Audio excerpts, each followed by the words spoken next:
Madame le ministre de la Pêche, des Infrastructures maritimes et portuaires, ma sœur Fatou Diouf. Madame le ministre de la Jeunesse, des Sports et de la Culture, ma sœur Khadija Gaye. Monsieur le secrétaire d'État, en charge des PME-PMI, mon cher frère Ibrahim Cham. Excellence, Monsieur Mandou Djoubaté, ambassadeur de la République de Guinée au Sénégal, en Gambie, Mauritanie et au Cap-Vert. Madame Mara Barelgué, conseiller technique de Monsieur le Premier ministre.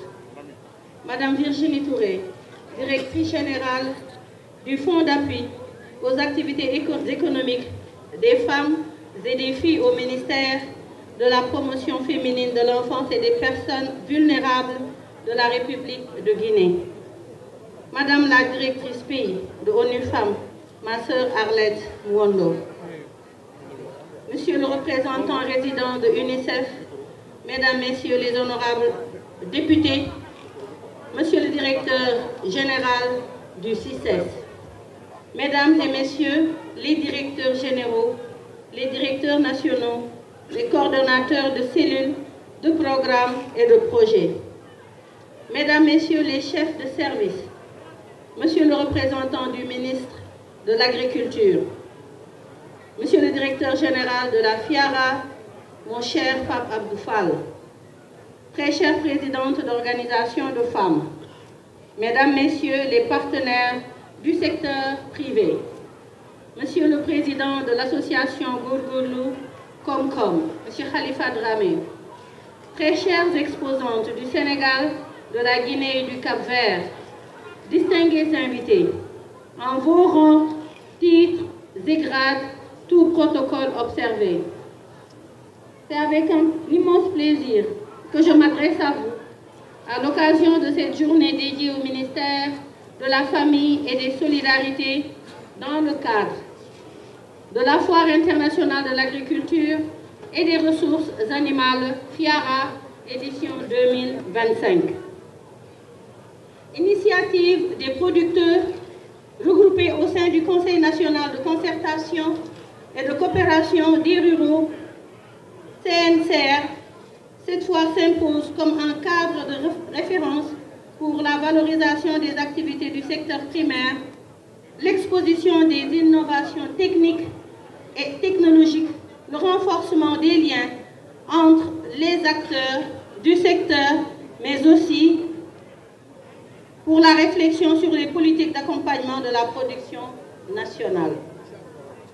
L'édition 2025, axée sur le thème « Souveraineté alimentaire, enjeux, défis, perspectives », s'inscrit pleinement dans la vision de son Excellence, Monsieur le Président de la République, Monsieur Bassirou Diomaye Diakhar Faye, tel que porté par l'agenda national de transformation Sénégal 2050 qui ambitionne de bâtir un Sénégal souverain, juste et prospère. Cette vision trouve un écho particulier dans les orientations stratégiques de la stratégie nationale de développement 2025-2029, notamment à travers son axe 1 sur la compétitivité économique et son axe 2 portant sur le capital humain de qualité et l'équité sociale. Mesdames, Messieurs, distingués invités, la thématique spécifique de cette journée du ministère de la Famille et des Solidarités, autonomisation économique des femmes et protection sociale, des leviers pour garantir la souveraineté alimentaire, cadre parfaitement avec les missions fondamentales de mon département. Ce choix n'est pas fortuit. Il traduit la conviction selon laquelle aucune politique de souveraineté alimentaire ne saurait être viable sans une véritable inclusion des femmes dans les chaînes de valeur, ou encore sans des dispositifs de solidarité efficaces pour les populations les plus vulnérables. Dans cette dynamique, le ministère de la Famille et des Solidarités déploie à travers plusieurs instruments publics une action structurante pour l'autonomisation économique des femmes, l'appui à l'entrepreneuriat, la protection sociale, la solidarité nationale et la modernisation des territoires fragiles. Déjà, mon département s'est engagé à finaliser les réformes structurantes comme la loi d'orientation sur la protection sociale, la loi d'orientation sur l'autonomisation économique des femmes, ainsi que les textes relatifs à la couverture sanitaire universelle. La mise en place en cours d'un système d'information fiable et exhaustif nous permettra d'avoir un meilleur ciblage des bénéficiaires et une efficacité accrue de nos interventions. Je veux dire par là la mise à jour et l'extension du registre national unique, le répertoire des groupements féminins et celui des organisations communautaires de base. Ces mécanismes complémentaires et articulés traduisent la volonté de l'État de promouvoir une transformation sociale durable fondée sur la résilience, la justice sociale et l'égalité des chances. À travers eux, ce sont des milliers de femmes, de familles et de communautés entières qui accèdent à des opportunités économiques et sociales concrètes. Notre présence ici à la FIARA vise donc à affirmer que l'autonomisation des femmes et la protection sociale ne relèvent pas de la seule solidarité, mais bien d'un choix stratégique de développement qui renforce notre souveraineté, notre justice sociale et notre prospérité collective. Cette vision cadre parfaitement avec celle de la stratégie nationale de protection sociale SNPS 2016-2035, qui est ainsi déclinée: disposer d'un système de protection sociale inclusive, solidement ancré dans la culture nationale et garanti par l'État à travers des lois.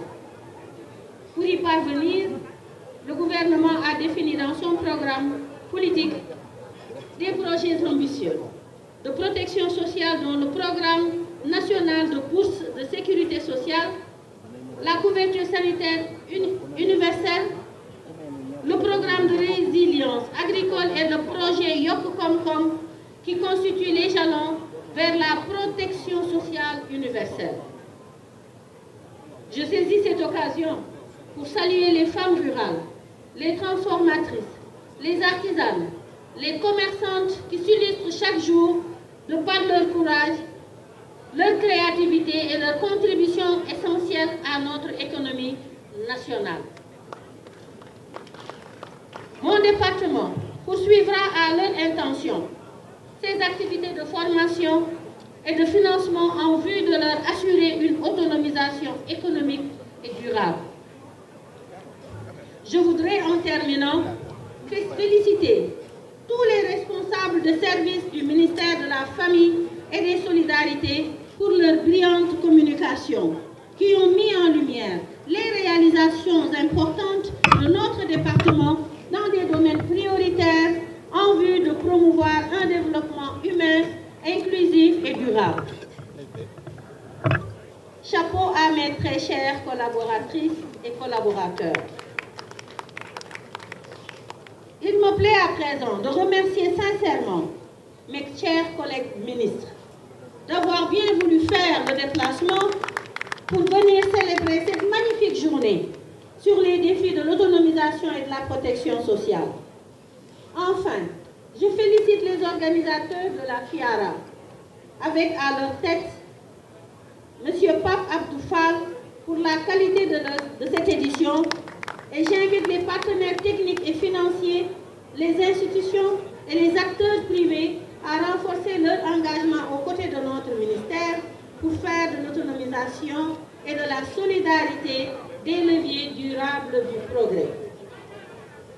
Last but not least, je magnifie la participation des pays frères et amis du Sénégal qui me réconforte dans mon rêve d'une Afrique unie et prospère. Je vous remercie de votre attention.